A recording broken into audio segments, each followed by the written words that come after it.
Friend job search YouTube channel में आपका स्वागत है। आज इस वीडियो में हम बात करने वाले हैं डीजीएमई की तरफ से Delhi cantt headquarter technical group EME की तरफ से रिक्रूटमेंट जारी की गई है, जिसमें काफ़ी कैंडिडेट के कन्फ्यूजन रहता है कि आर्मी की वैकेंसीज है तो इसमें हाइट चाहिए होगी, फिजिकल चाहिए होगा या आपका और भी शायद मेडिकल भी आपका आर्मी द्वारा किया जाएगा। ऐसा कुछ भी नहीं रहने वाला इसमें। न किसी प्रकार की कोई हाइट चाहिए, न ही आपका किसी प्रकार का कोई फिजिकल होगा और न ही आपका आर्मी द्वारा मेडिकल किया जाएगा। ये आपकी ग्रुप सी सिविलियन की वैकेंसीज हैं, जिसमें आपको परमानेंट पद पर सिलेक्शन किया जाएगा, जिसमें आपको कैंटीन कार्ड की फैसिलिटीज भी रहती हैं। ये सिविल वर्दी में काम करते हैं, जो कि फौज के साथ आपका पूरा कंप्लीट काम होता है।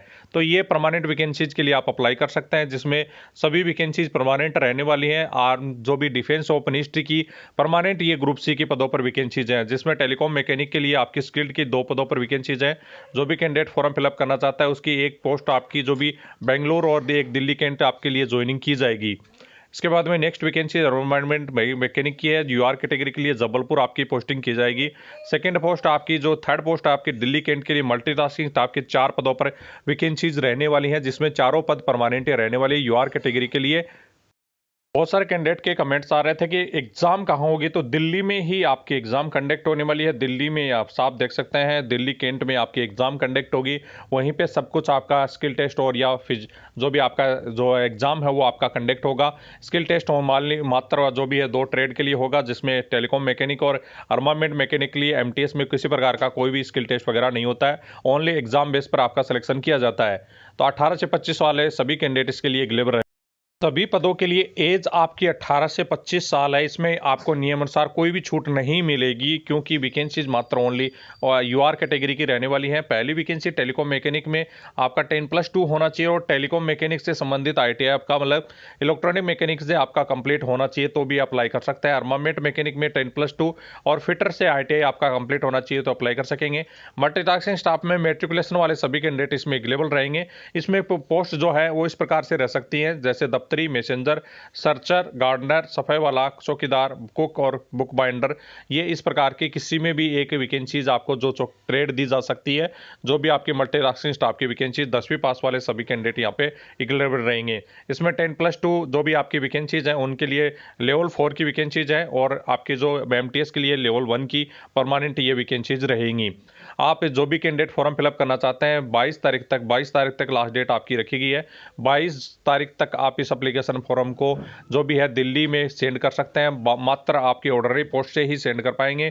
ऑर्डनरी पोस्ट से सेंड करेंगे या इसके अलावा स्पीड पोस्ट से सेंड कर सकते हैं, तो आपका फॉर्म रिजेक्ट भी किया जा सकता है। आप इस बात को बिल्कुल दिमाग में फिट कर लें, तो जल्द से जल्द इस एप्लीकेशन फॉर्म को अप्लाई कर सकते हैं। इसका एप्लीकेशन फॉर्म हमारे टेलीग्राम पर सेंड कर दिया गया है, फ्री ऑफ कॉस्ट। पूरी जानकारी आपको वहाँ पे भी प्रोवाइड की गई है, और आपको एप्लीकेशन फॉर्म कैसे फिलअप करना है और क्या क्या डॉक्यूमेंट लगाने हैं, सभी जानकारी इस वीडियो में लेने वाले हैं आगे।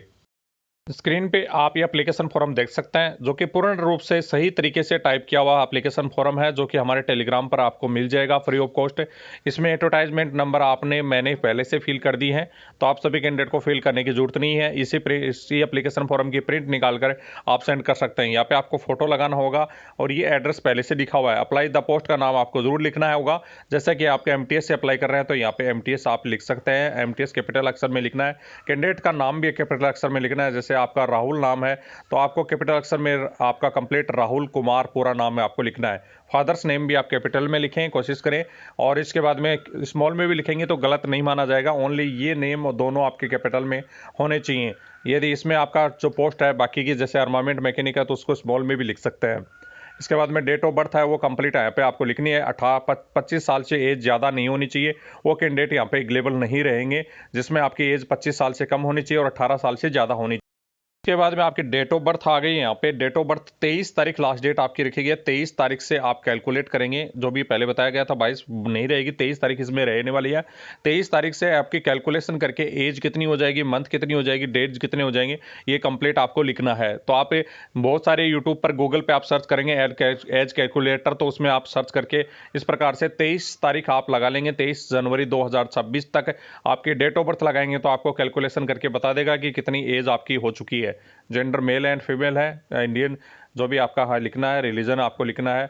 इसके बाद में आपका एड्रेस और परमानेंट एड्रेस दोनों आपको लिखने हैं। मोबाइल नंबर और ईमेल आईडी जरूर लिखें, सही तरीके से लिखें जिससे आपका मोबाइल पे मैसेज आ सके। इसके बाद में आप कैटेगरी यूआर से ही आपको सभी फॉर्म फिलअप करने पड़ेंगे, कोई अदर कैटेगरी नहीं है, तो आप यूआर ही लिखना है। किसी कैटेगरी का कोई भी सर्टिफिकेट लगाने की साथ में ज़रूरत नहीं है। पोस्ट ओनली यूआर कैटेगरी के हैं सभी, तो यूआर कैटेगरी लिखकर कोई भी सर्टिफिकेट आपको नहीं लगाना है, चाहे आप किसी भी कैटेगरी के हैं, आपको यहाँ से कोई लेना देना नहीं है। सभी पोस्ट आपकी यूआर की हैं, इन्होंने साफ इसमें दे दिया है कि यूआर कैटेगरी के लिए पोस्ट है। इसके बाद में कोई भी आप एक पहले से एक्स-सर्विसमैन वगैरह है तो यहाँ पे लिखना है। इसके बाद में आपका सेंट्रल गवर्नमेंट के अनुसार कोई आपका रिलैक्सेशन लेना चाहते हैं, यदि आप पहले से जॉब में हैं तो ही ले सकते हैं, बाकी की ओबीसी एससी एसटी वाले तो यहाँ पे एज की छूट नहीं ले पाएंगे। इसके बाद में आपके एजुकेशन का नाम जैसे 10th का लिखना है, 10th या टीएच लिख देंगे। यदि आपने आईटीआई किया तो आईटीआई का उसके बाद में, और कौन से ईयर में किया है, कौन से बोर्ड से किया है, और कितने परसेंटेज आपके आए हैं, और कौन सी ग्रेड आई है, तो ग्रेड 1 और ग्रेड 2 या जो भी आपका परसेंटेज फर्स्ट डिवीजन जो भी आई है उस हिसाब से लिख सकता है। एक्सपीरियंस की कोई भी ज़रूरत नहीं है, एक्सपीरियंस फालतू का कोई भी एक्सपीरियंस लगाने की ज़रूरत नहीं है, एक्स्ट्रा बोनस मार्क्स उसके नहीं मिलने वाले हैं। फर्जी सर्टिफिकेट लगाकर आप गलत तरीके से न फंसें। इसमें सीरियल नंबर आपके जो भी हैं 1 2 3 करके जो भी आप लगाते जाएंगे, जैसे 10th की मार्कशीट है या जो भी आपका कास्ट सर्टिफिकेट लगाने की बिल्कुल भी ज़रूरत नहीं है। इसमें 12th का मार्कशीट है, यदि 12th लगा रहे हैं तो आईटीआई है तो यहाँ पे आईटीआई लिख देंगे, आईटीआई मार्कशीट। इसके बाद में मार्कशीट या सर्टिफिकेट दोनों लिख सकते हैं, और जो भी आधार कार्ड या इनमें से एक आइडेंटिटी प्रूफ आपको साथ में जरूर देना है, उसके नंबर आपको यहाँ पे लिखने हैं और उसकी फोटोकॉपी जरूर साथ में लगा देनी है। जो भी सर्टिफिकेट लगाएंगे उसकी फोटोकॉपी जरूर लगाएं।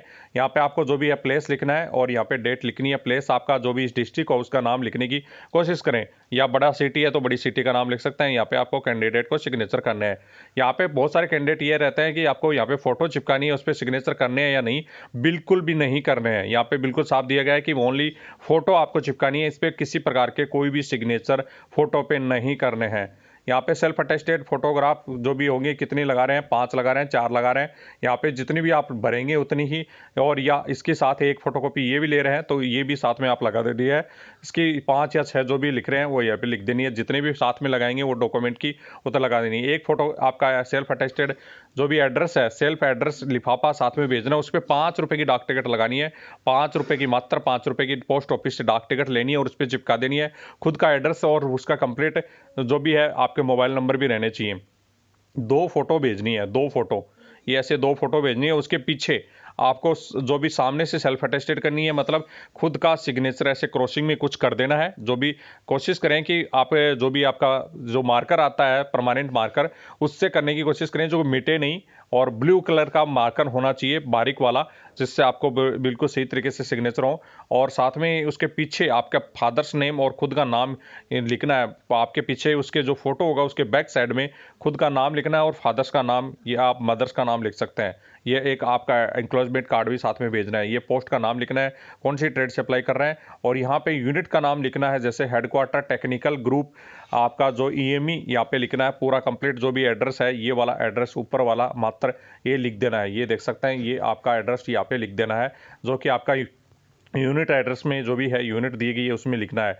खुद का नाम ब्लॉक लेटर में बड़े अक्षर में लिखना है। डेट ऑफ बर्थ जो भी आपकी है, जैसा कि आप यहाँ पे ब्लॉक लेटर में आप लिख सकते हैं, जैसे आपकी जो 29 तारीख है 29/8 आप यहाँ लिख के डेस लगा के, और 2002 आपकी है तो यहाँ पे 2002 आपको लिख देना है। इसके बाद में gender, mother's name, father's name, category UR ही आपको सबको लिखना है, क्योंकि पोस्ट आपकी यूआर की है, इसके अलावा कोई भी पद नहीं है। इसमें खुद का एड्रेस कंप्लीट, उसके साथ मोबाइल नंबर और ईमेल आईडी सही तरीके से लिखें, नहीं तो आपका फॉर्म रिजेक्ट होने के चांसेस बढ़ जाते हैं। यहाँ पे सही आपको ये कुछ भी नहीं करना है, या उसको फिलअप नहीं करना है, ये आगे से फिलअप होगा। और ये सही तरीके से एप्लीकेशन फॉर्म है, इसमें किसी प्रकार की कोई त्रुटि नहीं है। सही तरीके का एप्लीकेशन फॉर्म फिलअप करेंगे और साधारण डाक से भेजेंगे तो आपको आराम से एडमिट कार्ड आ जाएगा।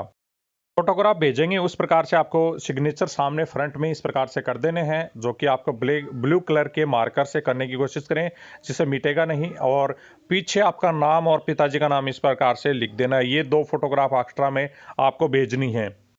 एक छोटा लिफाफा जिसपे 5 रुपए की डाक टिकट लगी होनी चाहिए, वो आपको साथ में भेजना है, जो कि डाक टिकट आपको पोस्ट ऑफिस से ही मिलेंगी।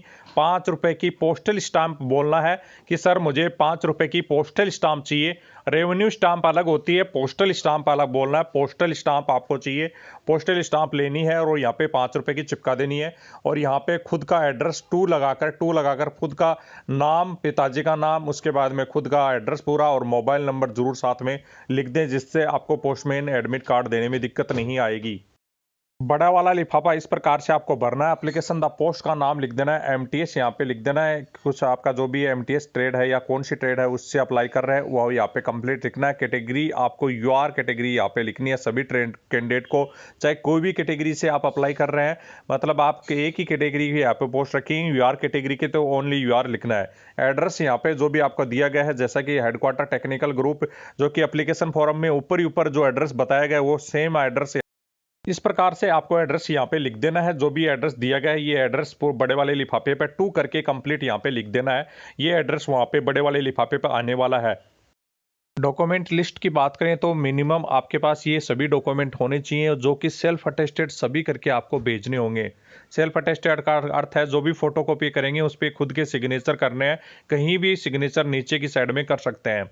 मेट्रिकुलेशन में सर्टिफिकेट आपको मिनिमम भेजना होगा, या डेट ऑफ बर्थ का सर्टिफिकेट बना हुआ है तो वो भी आप भेज सकते हैं। आधार कार्ड आपको मिनिमम ज़रूर साथ में भेजना है। मार्कशीट जो भी एजुकेशन की है, आईटीआई की है, 10वीं की 12वीं की जो भी आपने उसमें जो एजुकेशन में लिखा है वो सभी मार्कशीट आपको भेजनी होगी। कोई भी अन्य कोई जो भी एक्सपीरियंस सर्टिफिकेट या अदर कोई क्वालिफिकेशन के सर्टिफिकेट आप भेजते हैं डिजायरेबल से संबंधित तो भी आप भेज सकते हैं। इसमें किसी प्रकार का कोई सर्टिफिकेट आपको इस वैकेंसीज के लिए नहीं भेजना है, क्योंकि ये वैकेंसीज मात्र यूआर कैटेगरी के लिए है, तो यहाँ पे किसी प्रकार का कोई भी सर्टिफिकेट आपको भेजने की जरूरत नहीं है। हैंडीकेप्ट का सर्टिफिकेट भेज सकते हैं, बाकी की यहाँ पे हैंडीकेप्ट की कोई भी वैकेंसीज नहीं है, तो आप चाहे इसको भी नहीं भेजें या नहीं अप्लाई करें। डिस्चार्ज सर्टिफिकेट एक्स सर्विसमैन वाले जरूर भेजना है। इसके बाद में एनओसी, यदि कोई भी कैंडिडेट पहले से सेट एम्प्लॉयर है, कहीं से जॉब कर रहा है, तो वो भी आपको भेजनी होगी। सेल्फ एड्रेस के लिए मिनिमम आपको एक सर्टिफिकेट और साथ में भेजना है, जैसे driving licence, ration card, voter ID या जो भी आपका संबंधित डोमिसाइल सर्टिफिकेट साथ में लगा सकते हैं। 2 एडिशनल फोटोग्राफ जिसके बैक साइड में आपका खुद का फादर्स का नेम और मदर्स का नेम भेजना है, और फ्रंट में खुद की सेल्फ अटेस्टेड की होनी चाहिए फोटोग्राफ। एक एड्रेस लिफाफा जो भी आपको बताया गया है वो आपको साथ में 5 रुपए की डाक टिकट लगा हुआ आपको साथ में भेजना है। ये सभी डॉक्यूमेंट साथ में सेल्फ अटेस्ट करके भेजने हैं। तो ये हुआ आपका सभी जानकारियां। इससे संबंधित किसी कैंडिडेट की क्यूरी है तो कमेंट बॉक्स में कमेंट करके पूछ सकता है। जय हिंद दोस्तों।